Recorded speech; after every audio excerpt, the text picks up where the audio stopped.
Let's bring in our guest, still with us, trial attorney Michael Jaafar. Michael, we've talked about this ad nauseum, what was going to happen. Your thoughts on what we saw in court today?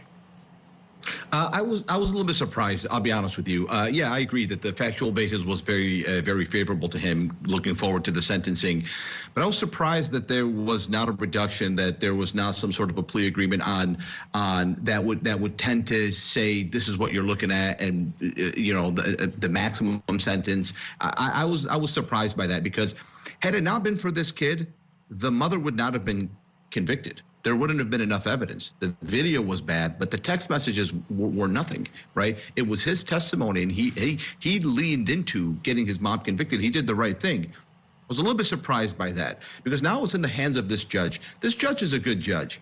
But the pre-sentence investigation report, the health evaluation, the mental health evaluation that they're going to submit to this judge could sentence him to 20 years. He could sentence him to more. He could sentence him, obviously, to a lot less. But I was surprised by that. His attorney, by the way, is a good attorney.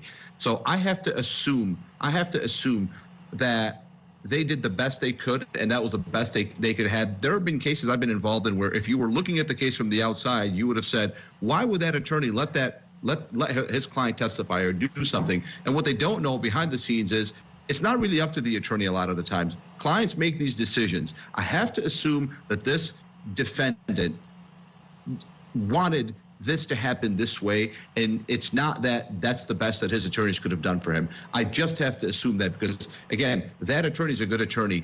He would have done the best he possibly could given the circumstances, and I think the biggest circumstance he had to deal with was his own client's wishes on how he wants the next 5-10 years of his life to go.